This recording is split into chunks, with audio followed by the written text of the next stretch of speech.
Welcome to Dr. Warwick's podcast channel. Warwick is a practicing cardiologist and author with a passion for improving care by helping patients understand their heart health through education. Warwick believes educated patients get the best health care. Discover and understand the latest approaches and technology in heart care and how this might apply to you or someone you love.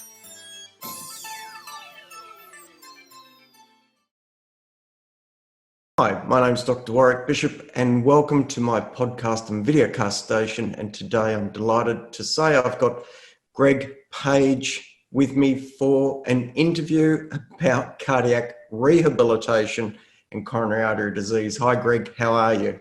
Good, thanks Warwick, how are you?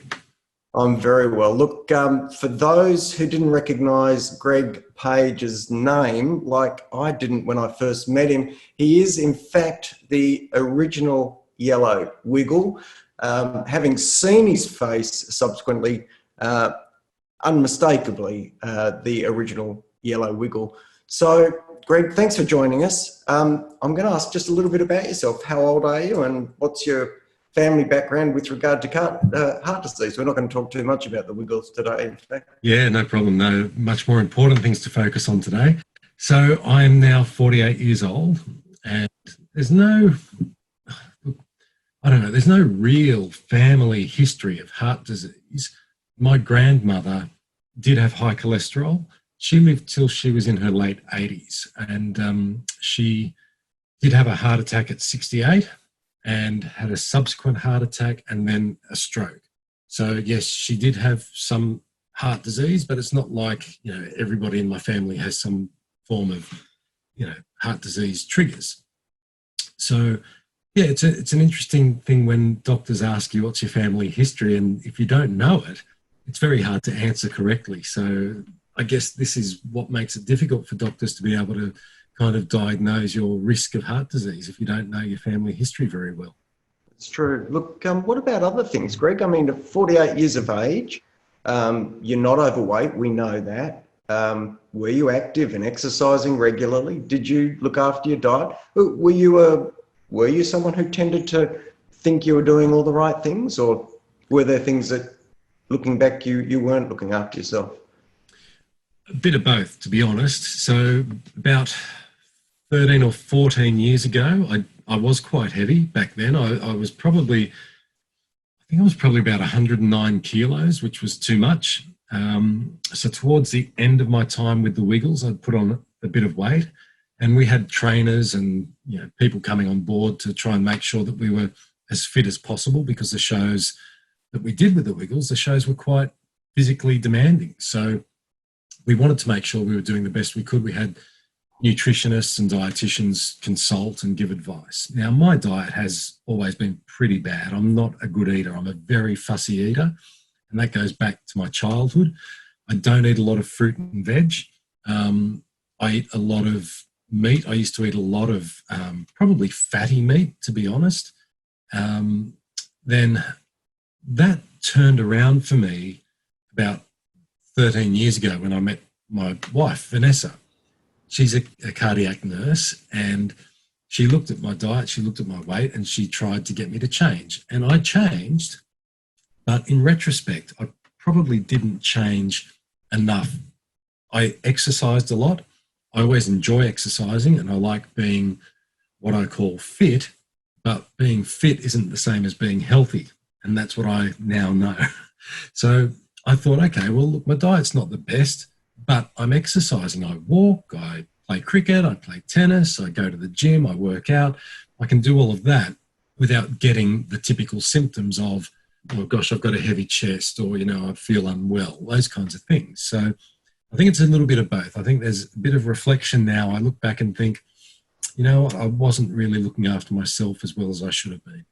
So obviously some of that lifestyle stuff is important, but had you had the benefit of knowing what your cholesterol measurements were or blood pressure? The other thing, of course, I'll ask is, I'm guessing you never smoked? No. So not smoker. Look, I've had a few cigarettes, trying to be cool, back in the day, but no, I was never a habitual smoker at all. No. Look, I've probably had one or two cigarettes, but I never inhaled either. Yeah, I'm a bit the same. Yeah, it was like, oh, I don't really want to do that. That's not, yeah. But cholesterol and blood pressure, were they things that you were aware of, or were they a problem even? So cholesterol, going back about, I don't know, maybe 7 or 8 years ago, my cholesterol reading was 6.2. That, again, was a signal to change my diet. So I made sure that I changed my diet. I did introduce a lot more, like I never used to eat salad. I never even used to eat salad. Then Vanessa came along and, you know, she got me eating salad at least. So changes like that, I kind of thought were enough because I was exercising. Yeah, it's not like my diet was absolutely abominable. It wasn't like I was eating, you know, fast food takeaway every night of the week, you know, greasy hamburgers or greasy, oily chicken. I wasn't eating like that. I'd have some of those things every now and then, but I wasn't sort of gorging on those kinds of foods. So I thought, okay, well, I'm having some of that every now and then. I'm having the food that I enjoy, which wasn't really unhealthy sort of food. I think if anything, actually, looking back, I probably had too much cheese in my diet. I probably had too much pizza and, you know, toasted ham and cheese sandwiches or, you know, lasagna with cheese on top, those kinds of things. To be fair, though, you sound very much like an average 40-something-year-old bloke who'd put on a bit of weight, then lost a bit of weight.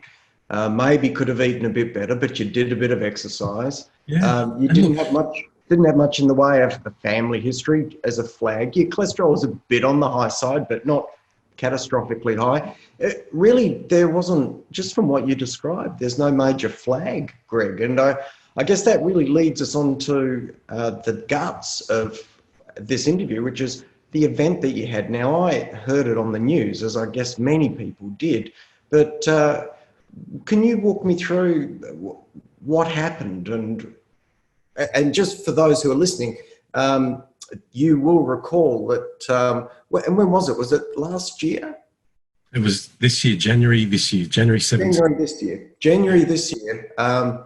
Greg was reported as having a cardiac arrest on stage at the end of a Wiggles performance, which was remarkable, actually, and survived it. So from your perspective, Greg, can you walk me through that? Can you walk our listeners through that?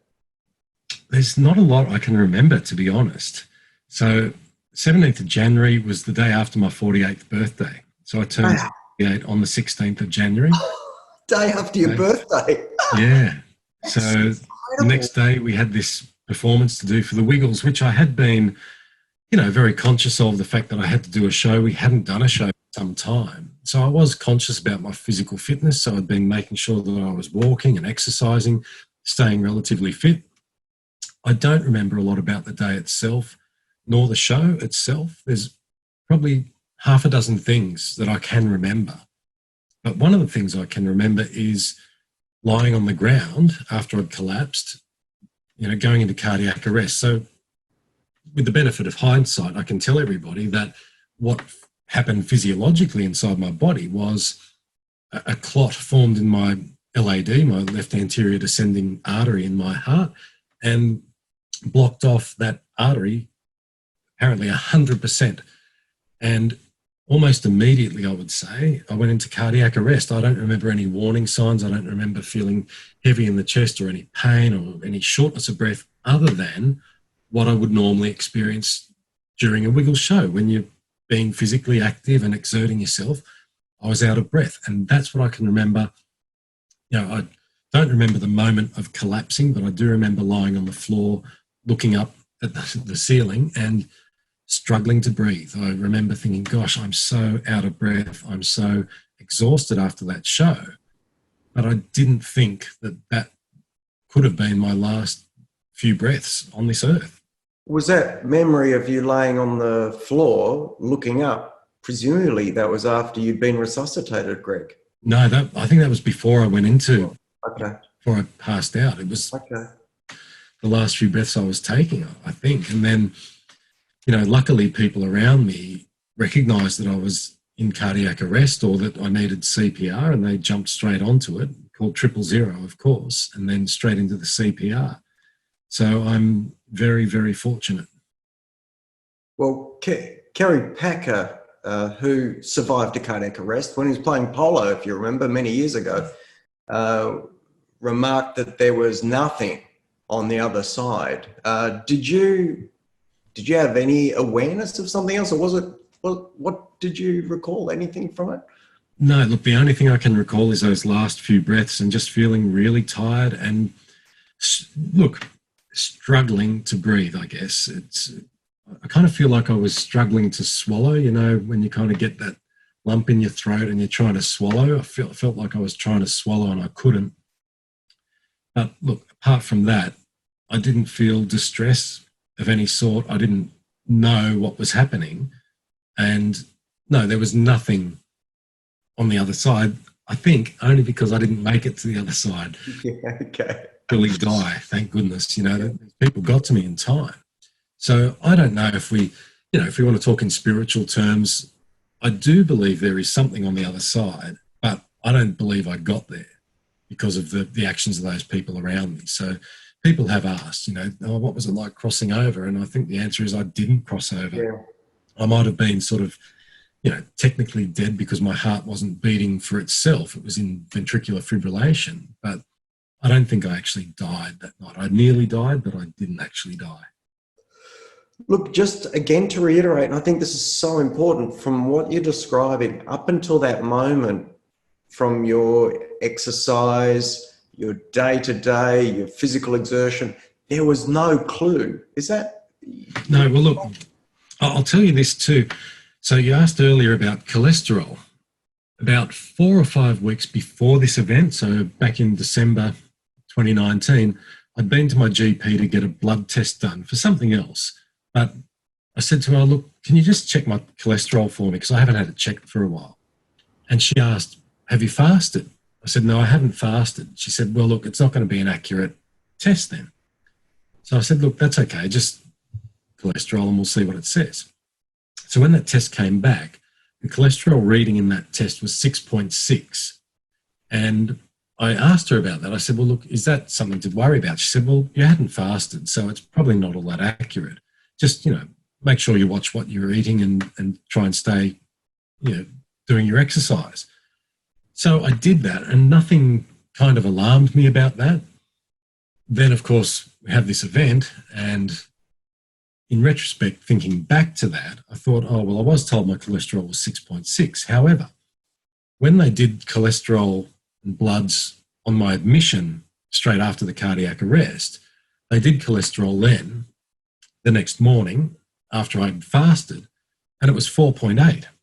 So I don't know, even if I had have had a proper cholesterol test done back in December, a month before my cardiac arrest, I don't know if it would have revealed anything then had I been fasting, because I don't think a 4.8 overall cholesterol is that high to worry about, is it?